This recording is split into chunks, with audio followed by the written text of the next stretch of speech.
దివ్యవాణి TV ప్రేక్షకులందరికీ శుభోదయం. యేసుక్రీస్తు పరిశుద్ధ నామంలో ప్రియులారా మీ అందరికీ స్వాగతం, సుస్వాగతం.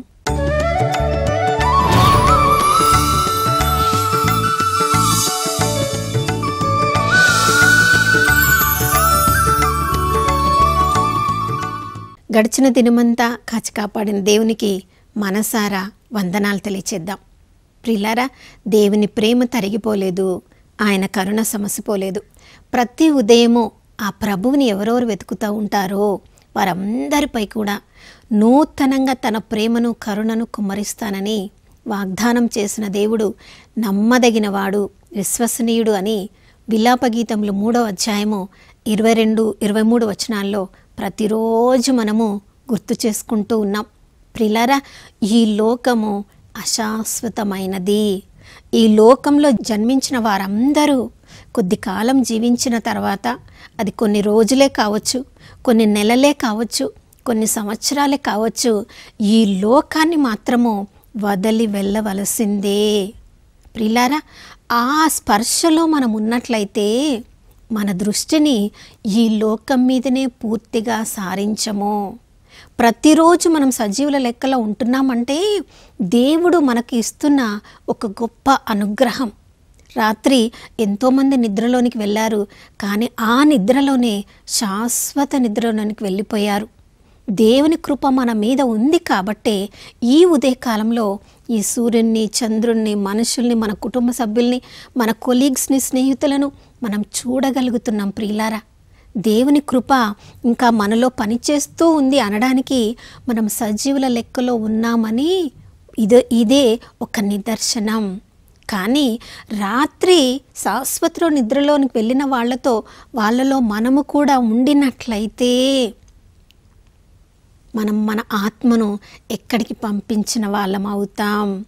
ప్రియులారా, అందుకనే పౌలు భక్తుడు అంటున్నాడు ఫిలిప్పీలకు రాసిన లేఖ 3వ అధ్యాయం 11వ వచనంలో, నేను ఎంత కష్టపడైనా ఆ యేసుక్రీస్తు ప్రభుల వారి యొక్క పునరుత్థాన ప్రభావాన్ని అనుభవించాలని నా ఆశ, నా అభిలాష, నా ఆకాంక్ష, నా జీవిత ధ్యేయం. చూడండి, అతడు పరిసయ్యుడు, ధర్మశాస్త్ర బోధకుడు, ధర్మశాస్త్రాన్ని సూక్ష్మంగా బాగా చదివినవాడు, గమాలియేలు దగ్గర విద్యాభ్యాసం పొందినవాడు.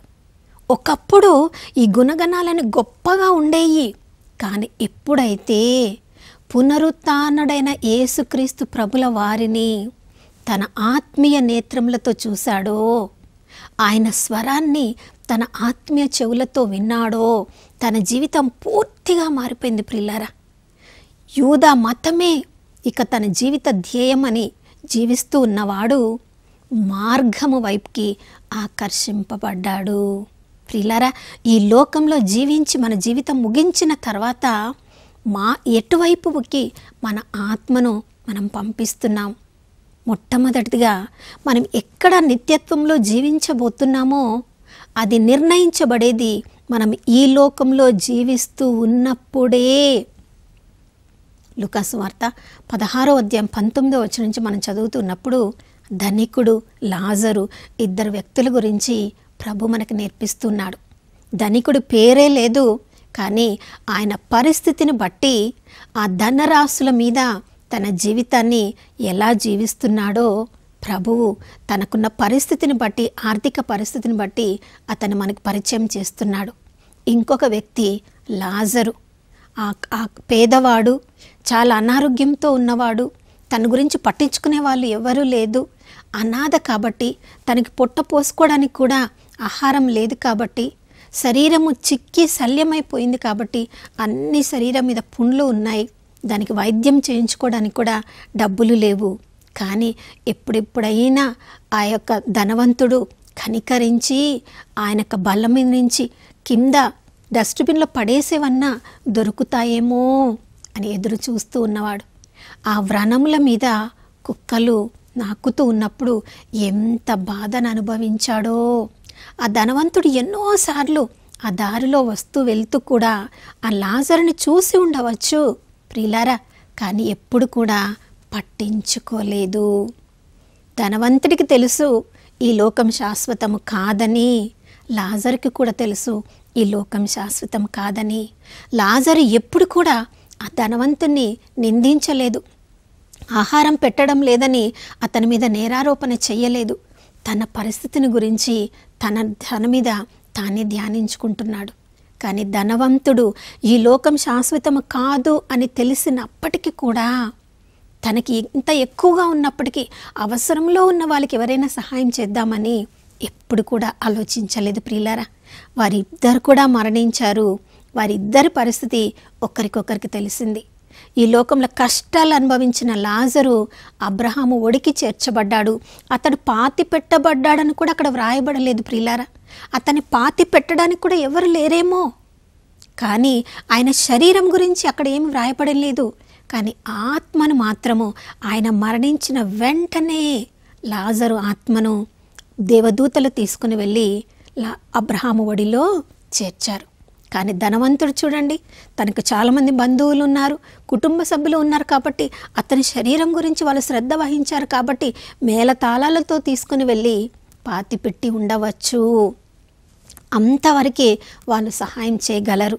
కానీ అతని ఆత్మీయ పరిస్థితి చూడండి, సహాయం చెయ్యనందుకు, తన యొక్క సహోదరుల్లో ప్రభువుని చూడలేకపోయినందుకు, సోదర ప్రేమ చూపించనందుకు చూడండి పాతాళ లోకంలో చేర్చబడ్డాడు. పాతాళ లోకం నుంచి పైకి చూసినప్పుడు అబ్రహాము ఒడిలో ఉన్న లాజర్ కనిపిస్తున్నాడు. ప్రియులారా, ఈ లోకంలో మనకి దాహం తెలుసు, కానీ పాతాళ లోకంలోకి వెళ్ళిన తర్వాత కూడా అతనికి స్పర్శ ఉంది. ఆ మంటల మధ్యలో ఉన్నాను, నేను అగ్నిలో ఉన్నానని చెప్తున్నాడు. దాహముగా ఉంది అని చెప్తున్నాడు. ఈ పరిస్థితి నేను భరించలేకపోతున్నానని చెప్తున్నాడు.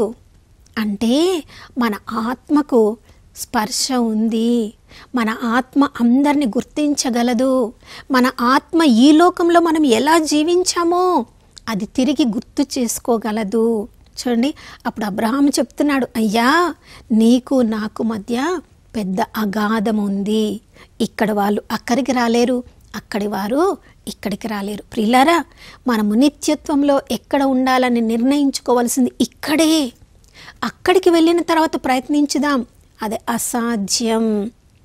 అబ్రహాము అదే చెప్తున్నాడు, అయ్యా ఇక్కడ వాళ్ళు అక్కడికి రాలేరు, అక్కడి వాళ్ళు ఇక్కడికి రాలేరు. అయ్యో అలాంటి పరిస్థితి అయితే నా యొక్క అన్నదమ్ములు ఉన్నారు, లాజరును పంపించండి, అతడు వెళ్ళి మృతులలో నుండి అతను వెళ్ళి చెప్తే అక్కడ ఉన్న నా సహోదరులైనా తమ జీవితాన్ని సరిచేసుకుంటారేమో, ఈ పరిస్థితికి ఈ స్థలానికి రాకుండా ఉంటారు అని చెప్తున్నప్పుడు అబ్రహాం చెప్తున్నాడు, అయ్యా అక్కడ మోషే ఉన్నాడు, ప్రవక్తలు ఉన్నారు. ఈ రోజుల్లో మన కాలంలో అయితే బైబిల్ గ్రంథమే మన చేతిలో ఉంది. మత్తయి సువార్త 25వ అధ్యాయం 35వ వచనం నుంచి ఎవరెవరు ఏ స్థలానికి వెళ్తారో ప్రభు స్పష్టంగా మా కన్నుల ముందు ఉంచారు ప్రియులారా. అది అప్పుడు ధనవంతుడికి తెలియదా? తెలిసి కూడా తన తర్వాత జీవితాన్ని గురించి ఆలోచించలేదు, దాని గురించి పట్టించుకోలేదు. ఈ లోకంలో తనకు తానుగా జీవించాడు కాబట్టి నిత్యత్వంలో ఆనందాన్ని కోల్పోయాడు. నా ప్రియ సహోదర సహోదరి, మనము నిత్యత్వంలో ఎక్కడ జీవించబోతున్నాం? అమెరికా దేశంలో జరిగిన ఒక డాక్టర్ బ్రాకెట్ అనే ఒక వైద్యుడి జీవితంలో జరిగిన ఒక సంఘటన ఇలా వ్రాయబడింది. నేను చదివాను ప్రియులారా. ఆయన చాలా తెలియగలిగిన వాడు, పేదలంటే చాలా కనికరం ఉన్నవాడు, తాను చాలా ధనవంతుడు కూడా కాదంట. కానీ పేదల్ని చూసి, ఒంటరిగా ఉన్న వాళ్ళని చూసి, వృద్ధాప్యంలో ఉన్న వాళ్ళకి సేవ చేయడము అతనికి చాలా సంతోషం. వైద్యుడిగా ఎంతో సంపాదించవచ్చు పెద్ద పెద్ద ఆసుపత్రుల్లో పనిచేస్తే, కానీ వాటన్నిటిని కూడా ప్రక్కన పెట్టి ఆ అమెరికా దేశంలో ఒక రాష్ట్రంలో ఒక షాప్ కింద ఉంది, దానిపైన 2 రూమ్లు, ఆ చిన్న రూమ్లు. అక్కడ ఉంటూ అక్కడ దగ్గరలో ఉన్న ఎవరెవరికి వైద్యుడు అవసరమో, ముఖ్యంగా వాళ్ళు పేదవాళ్ళైతే, వాళ్ళు ఒంటరిగా జీవిస్తుంటే, వాళ్ళు వృద్ధాప్యంలో ఉన్న వాళ్ళైతే, వాళ్ళ అనాథలైతే, ఎవరెవరికి వైద్య సహాయం అవసరమో వాళ్ళకి పరిగెత్తి సహాయం చేసేవాళ్ళంట. అతని వివాహము రోజు కూడా, వివాహానికి సమయం అవుతుంది, చర్చ్కి వెళ్ళాలి, కానీ ఒక మెక్సికన్ లేడీకి ఆమెకు ప్రసవం చాలా కష్టమవుతుంది కాబట్టి ఆసుపత్రికి తరలించే సమయం కూడా లేదు. అది తెలిసి ఈ వైద్యుడే అక్కడికి వెళ్ళి ఆమెకు సుఖప్రసవం అయ్యే వరకు కూడా ఒక వైద్యుడిగా తన సహాయం చేయాలని నిర్ణయించుకొని అక్కడే ఉన్నాడంట. కానీ ఇక్కడ తన వివాహం సమయం అవుతూ ఉంది, సమయానికి అతడు రాలేదు కాబట్టి ఆయనను వివాహం చేసుకోవాలనుకున్న ఆ యొక్క అమ్మాయి ఇక ఇతడు మారడు, నేను ఇతను వివాహం చేసుకోను అని చెప్పేసి వెళ్ళిపోయిందంట ప్రియులారా. ఆ యొక్క మెక్సికన్ లేడీకి ఆయన సుఖప్రసవం జరిపించి వచ్చిన తర్వాత చూస్తే వివాహం లేదు, ఆ అమ్మాయి లేదు, చర్చ్లో ఎవ్వరు కూడా లేరు. పర్వాలేదు, నా జీవితం ఇలా ఉంటేనే నేను అందరికీ సహాయం చేయగలనని చెప్పి ఆ పైన ఉన్న 2 రూమ్లలో జీవిస్తూ ఉండేవాడంట. ఎవరెవరైతే అతన్ని వెతుక్కొనికి వస్తారో కింద షాప్ దగ్గర ఒక బోర్డు ఉండేదంట, పైన నివసిస్తున్నారు, డాక్టర్ బ్రాకెట్ పైన నివసిస్తున్నారు అనే బోర్డు చూసినప్పుడు అందరికీ చాలా సంతోషం. కొన్ని సంవత్సరాల తర్వాత అతడు మరణించాడంట. మరణించినప్పుడు అతడు ఎంత గొప్పగా సేవ చేశాడు కదా ప్రియులారా. చాలామంది ఆ ఫ్యూనరల్కి వచ్చి ఆయన కోసం ప్రార్థన చేయడానికి వచ్చారంట. మరలా తర్వాత దినం రోజు అతని పేరులో ఇది చేద్దాం అది చేద్దాం అని పెద్ద పెద్ద ప్రసంగాలైతే చేశారు, కానీ కొన్ని నెలల తర్వాత చూస్తే ఎవ్వరు ఏమి చేయలేకపోయారంట. ఆ మెక్సికన్ లేడీ ఆ కుటుంబం మాత్రము ఆయన పైన నివసిస్తున్నారు అన్న బోర్డును తీసుకొని వెళ్ళి ఆయన సమాధి దగ్గర ఆ బోర్డు పెట్టినప్పుడు నిజంగా ఈయనకి ఇది సూట్ అయింది అనిపించిందంట. ఆయన భౌతికంగా ఈ లోకంలో లేరు, కానీ ఆత్మీయతలో పరలోకంలో పైన నివసిస్తున్నారు అని చెప్పినప్పుడు నిజంగా మామూలుగా ఏదో నామమాత్రంగా బోర్డు పెట్టినా ఆయన జీవితాన్ని పరిశీలించి చూసినప్పుడు యేసు ప్రభుల వారు ఆయన పుస్తకాన్ని తెరిస్తే ఆ జీవిత పుస్తకంలో ఎంతమందికి సహాయం చేసింది, ఎంతమందికి వైద్యం చేసింది, ఎంతమంది వృద్ధుల దగ్గర అతడు సమయాన్ని గడిపింది, ఎంతమందికి ఉచితంగా వైద్యం చేసింది, అంతా కూడా కనిపించి తన ఆత్మను పైకి రమ్మని, పరలోకానికి రమ్మని, పైన నేను నీ కొరకు ఏర్పరిచిన గృహంలో నీవు నివసించడానికి రమ్మని నిజంగా ప్రభువు అతన్ని ఆహ్వానించి ఉండవచ్చు. నా ప్రియ సహోదర సహోదరి, మనందరి జీవితంలో కూడా ప్రతిరోజు ఉదయం లేవగానే మనం గుర్తుపెట్టుకోవాల్సింది ఆ ప్రభువుకి వందనాలు చెప్పడం. అయ్యా, నీవు నన్ను గుర్తించావు కాబట్టే ఈ రాత్రంతా నువ్వు నన్ను సజీవుల లెక్కలో ఉంచావు, ఈ ఉదయకాలం కూడా నన్ను సజీవుల లెక్కలో ఉంచావు, ఈ రోజు నన్ను సజీవంగా ఉంచావంటే నీ యొక్క ప్రణాళిక ఇంకా నాలో నెరవేర్చబడాల్సింది ఉంది. కాబట్టి ప్రియులారా, ఆ ప్రణాళికను తెలుసుకోవడానికి ఆ ఉదయకాలమే ప్రార్థనలో గడపాలి. ప్రభు యొక్క చిత్తము తెలుసుకోవడానికి దేవుని వాక్యాన్ని ప్రతిరోజు పఠించాలి. అది మనకు అర్థం కానప్పుడు దాని గురించి మరలా గుర్తు చేసుకొని ధ్యానించినప్పుడు మన ఆత్మలో ఉన్న పరిశుద్ధాత్మ దేవుడు తప్పకుండా దేవుని ప్రణాళిక మన జీవితంలో ఆ రోజుకి ఏముందని తప్పకుండా ప్రభు నేర్పిస్తారు.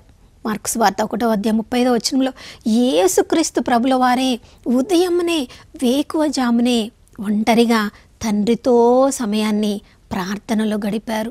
ఎందుకంటే ప్రభా తండ్రి, ఈరోజంతా నీ చిత్తంలో ఎలా ఉండాలి, ఎక్కడికి వెళ్ళాలి, ఎలా జీవిస్తే నేను పరలోకంలో నీలో నిత్యత్వంలో ఆనందించగలను అని తెలుసుకోవడానికి దేవుడైన యేసు ప్రభుల వారికే ఆ అవసరం ఉందంటే ప్రియులారా, సర్వసాధారణమైన మనకు ఇంకా ఎంత సమయాన్ని ప్రార్థనలో ఉదయమే గడపాల్సిన అవసరం ఉంది.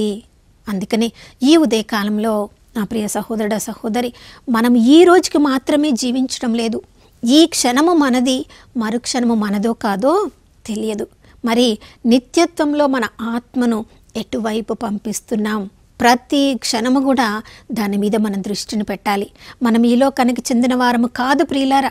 ఈ లోకం అశాశ్వతమైన సత్యం ఎంత బాగా మనకు తెలుసో, శాశ్వతమైన దేవుని యొక్క రాజ్యంలో మనం భాగస్థులము కావాలని సత్యం మీద మన దృష్టిని పెట్టడం కూడా అంతే ముఖ్యం.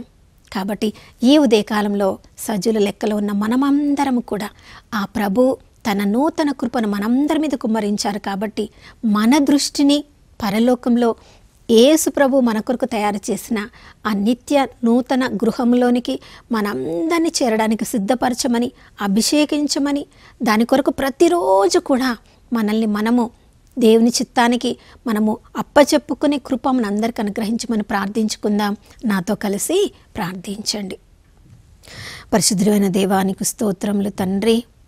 అందుకనే పౌలు భక్తుడు చెప్తున్నాడు, ప్రభా ఫిలిప్పీలకు రాసిన లేఖ 3వ అధ్యాయంలో ఎన్నో శ్రమలను శోధనలు నేను అనుభవించినప్పటికీ ఈ శ్రమల శోధనల మీద నా దృష్టిని పెట్టకుండా, నా జీవితం మీద దృష్టిని పెట్టకుండా, ఈ లోకంలో నేను ఏది సంపాదించాను, ఏది సంపాదించలేకపోయాను, ఎలా నా జీవితం ఉంది ప్రభా, నన్ను నేను సంతోషపరచుకునే ఈ లోకం మీద దృష్టిని పెట్టకుండా ప్రభు యొక్క శ్రమల్లో ఇంకా మిగిలింది ఏదైనా ఉందేమో ఆ శ్రమలను అనుభవించడానికి నన్ను నేను సిద్ధపరచుకుంటాను అంటున్నాడు. ప్రభువానికి స్తోత్రం.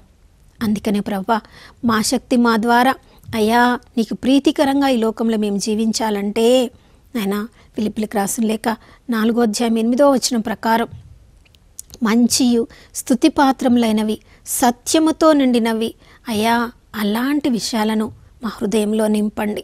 అయ్యా మేము మా కొరకు జీవించకుండా మీ చిత్తాన్ని తెలుసుకొని ప్రతిరోజు కూడా మీ చిత్తానికి మమ్మల్ని మేము అప్పగించుకొని విధేయత వస్త్రాన్ని మాకు అనుగ్రహించండి. తండ్రికి మీరు విధేయించారు, సిలువ మరణము వరకు మిమ్మల్ని మీరు రిక్తుని చేసుకున్నారు ప్రభా. అయా అలా రిక్తుని చేసుకునే స్వభావాన్ని మా అందరికీ అనుగ్రహించమని, అందరినీ మాకంటే ఎక్కువగా భావించి అందరిలో మిమ్మల్ని చూసే ఆత్మీయ దృష్టిని మాకు అనుగ్రహించమని యేసయ్య పరిశుద్ధ నామంలో అడిగి వేడుకొనిచున్నాం తండ్రి, ఆమేన్. అవును ప్రియులారా, మనమందరం కూడా ఒకరోజు పరలోకపు తండ్రి మనకు సిద్ధం చేసిన ఆ యొక్క గృహాల్లో మనం నిత్యత్వంలో ఉండాలంటే ఈరోజు ఎలా జీవిస్తున్నామో ప్రతి క్షణము ఆచితూచి అడుగు వేద్దాం, దేవుని చిత్తానికి లోబడదాం. మరొక నూతన శుభోదయంలో మనం అందరం కలుసుకునే వరకు దివ్యవాణి టీవీని వీక్షిస్తూ ఉందాం. ఇమ్మానుయేలు, దేవుడు మనతో ఉన్నారు.